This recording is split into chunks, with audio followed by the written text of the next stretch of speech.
Hey guys, here I am again, Barry with Barry's 8-track and classic car radio repair. And this time we're demonstrating a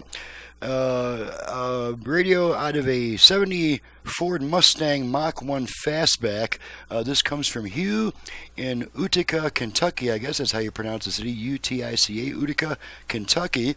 And Hugh has requested the modern internal conversion wired to the original connector, so there won't be any virtual fader to demonstrate. It's just a simple left-right stereo system. So I've got it set to FM at the moment. I have all the station presets set to FM stations in my area, so we can run through it quickly. So let's go ahead and turn it on.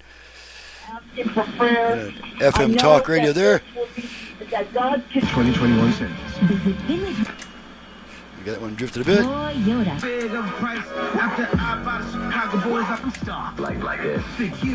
Haz esta oportunidad exclusiva de experimentar diferentes programas y tomar una clase que te ayude. Okay, so there's our FM. Let's move over to, let's check our speakers, make sure we got both speakers.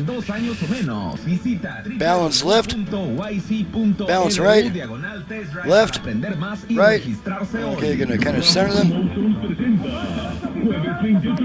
Okay, let's go to AM. We do that. We switch between AM and FM on this type of unit by turning it off and then right back on within about a half a second. So here we go.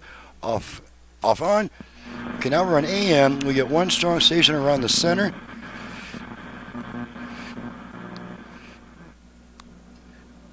Have a good take.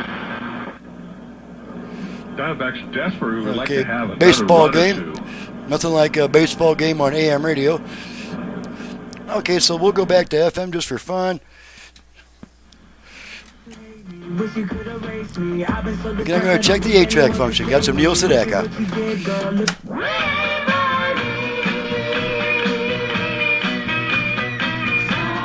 Switch tracks a bunch of times.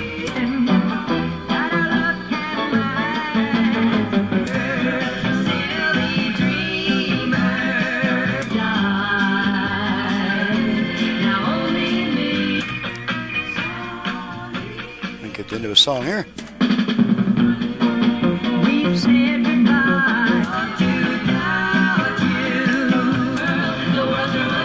Alrighty, pull the tape out, and the radio comes back. And that's it. There's not much to test on this. There's no virtual balancer fader, no Bluetooth, no USB, just a straight AM/FM 8-track with the balance control. So that takes care of that. I'm ready to take the rest of the day off after I do the paperwork on this job and pack it up. I'm Barry with Barry's 8-track and classic car radio repair, and you've just seen how I convert your AM radio to receive FM as well. And we can also add Bluetooth, USB, HD radio, whatever you're in the mood to spend money on. My website and phone number are in the description below. I do ask all customers to visit my website and get at least a basic idea of my prices and options and stuff before calling me. That way, instead of a half-hour conversation, it's like a 5-minute conversation, and then I can get back on the bench and do my quality workmanship. Can't be on the bench and on the phone at the same time. It's just not feasible. So thanks so much for watching, listening, guys, and thank you, Hugh, for your business all the way from Kentucky, and we'll see you guys next time.